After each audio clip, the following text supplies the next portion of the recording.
Dhamnagar block असुराली स्थित आंचलिक महिला उच्च माध्यमिक विद्यालय जिला सभापति पक्षर बुधवार आत्महत्या निराकरण सचेतनता कर्मशाला अनुष्ठित हो जाइछि। आंचलिक महिला उच्च माध्यमिक विद्यालय अध्यक्ष अध्यापक ऋषिकेश राउत पौराहित्य अनुष्ठित यह कार्यक्रम में महिला और छात्री माने केबे निजकू असहाय मन करबा ठीक नुहे। वर्तमान महिला आत्महत्या वृद्धि घटना पछर कारण संपर्क में चर्चा उपस्थित छात्री को सचेतन करा। धामनगर एसडीपीओ त्रिलोचन सेठी, वरिष्ठ अधिवक्ता तापस महांती, नेपाल दास, परिवार परामर्श केन्द्र काउंसिलर प्रियंका जेना, स्नेहलता पंडा, सखी वन स्टॉप सेंटर सदस्या पुष्पांजलि बेहेरा अतिथि रूपे जोगदेइथिले।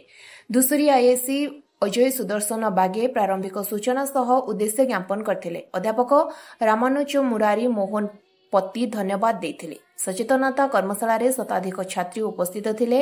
एसआई वासुदेव ओराम, पुलिस कर्मचारी प्रद्युम्न महापात्र, अध्यापक संजय कुमार बहाल, अध्यापिका कामिनीबाला मिश्र, गायत्री विश्वाल, इंदुप्रिया साहू, मानिनी राय, संयुक्ता दलाल, रश्मिता राउत प्रमुख परिचालना करथिले।